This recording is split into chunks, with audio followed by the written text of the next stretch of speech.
২০২৬ সালের নির্বাচন, বাংলাদেশের রাজনীতির সমীকরণ এখন চূড়ান্ত অগ্নিপরীক্ষার মুখে। ৫ই আগস্টের পর রাজনৈতিক মাঠের রাজা কে?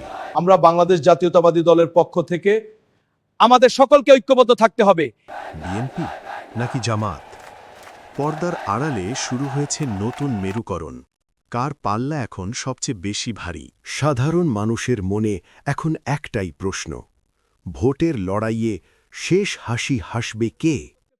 দীর্ঘ দেড় যুগেরও বেশি সময় ক্ষমতার বাইরে থাকা বিএনপি এখন সবচেয়ে বড় শক্তি।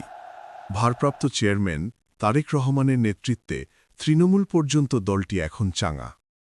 বিএনপির মূল শক্তি তাদের বিশাল ভোট ব্যাংক, যা দেশের প্রতিটি গ্রামে বিস্তৃত।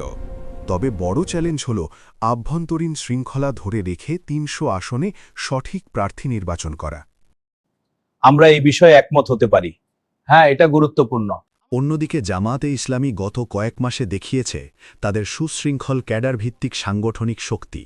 সোশ্যাল মিডিয়া প্রচারণা আর তারুণ্য নির্ভর রাজনীতি দিয়ে তারা নতুন প্রজন্মের কাছে পৌঁছনোর চেষ্টা করছে।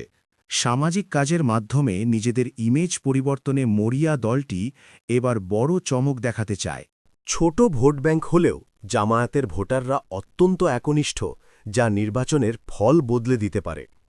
একসময়ের মিত্র এই দুই দল কি নির্বাচনে হয়ে উঠবে একে অপরের প্রধান প্রতিপক্ষ? রাজনীতির অঙ্কের হিসেবে বিএনপির জনসমর্থন বেশি থাকলেও জামায়াতের সুসংগঠিত অবস্থান তাদের বড় দুশ্চিন্তার কারণ।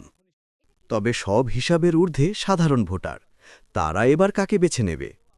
আপনার কি মনে হয় ২০২৬-এ কার পাল্লা ভারী?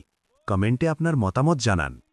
এমন আরও রাজনৈতিক বিশ্লেষণ পেতে আমাদের চ্যানেলটি সাবস্ক্রাইব করে সাথেই থাকুন।